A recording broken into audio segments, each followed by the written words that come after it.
راځي معزز سامعینو، هر کله چې وراثت د رب العالمین د لوري انتخاب دی، په دې مخدم ځکه وارثین د رسول اکرم صلی الله علیه وسلم او وارثین د دغه لوی منصب څوک دی؟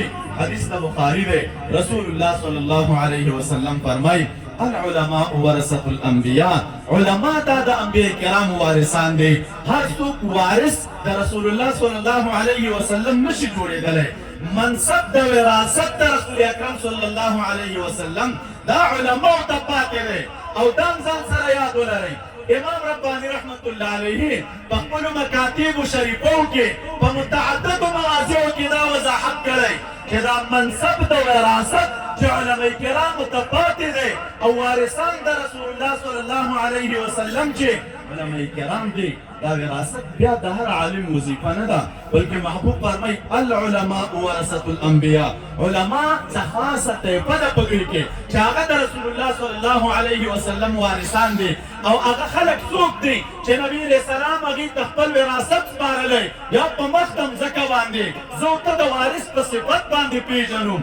مبارک فرمایي دا هغه خلک دي چې کوم علما جامع د ظاهر د شریعت هم وي، جامع د باطن د شریعت هم وي.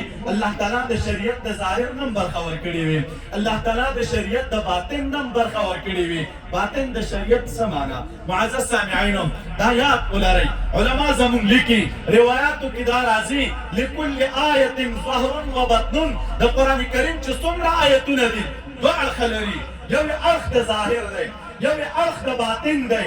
اړخ د ظاهر یې دغه دی چې کوم څیز باندې دا نص د کتاب دلالت کوي او کوم څیز مفهوم او مقصود د الله تعالی د کتاب دی، د هغې مطابق عمل دا د شریعت ظاهر دی. شریعت وایي اقیموا الصلاة، لمونځ قایم کوي، یو سړی راپورته کېږي لمونځ قایموي، دا د شریعت ظاهر دی. او همدقرنګې شریعت لره باطن هم شته. د باطن څه معنا؟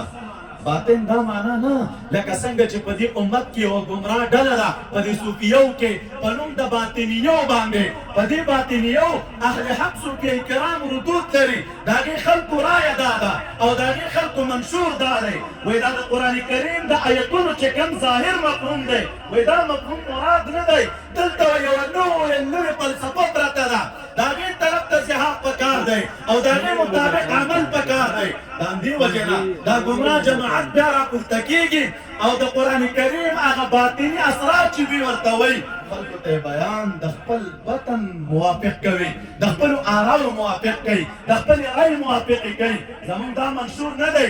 اهل حق او محققین صوفیه کرام وایي چې قرآن کریم ظاهر او باطن لري. ظاهر یې دا دی چې موږ او تاسې ورسره مخ یو، باطن د قرآن کریم او باطن د شریعت دا اسرار د شریعت دي چې امت ته علماء کرامو بیان کړي دي. دا اسرار د شریعت دي چې علماء کرام په خپلو مجالسو کې بیانوي. خو شرط دا دی دغه اسرار د شریعت یا دغه باطن د شریعت لره به اعتبار په هغه صورت کې وي چې د دې موافقت د ظاهر د شریعت سره وه. که چېرته یو چا باطن د شریعت په داسې انداز بیانوه چې موافقت یې د ظاهر د شریعت سره نه وه، علما زموږ لیکي کل طریقة ردها الشریعه فهي زندقة. هر طریقت، هر لاره، هر باطني سر، هر دعوه د تصوف او د طریقت چې هغه مطابقه د ظاهر د شریعت سره نه وه، دا زندقت دی، دا ګمراهي ده، دا د رب العالمین ته د وصول لاره نه ده.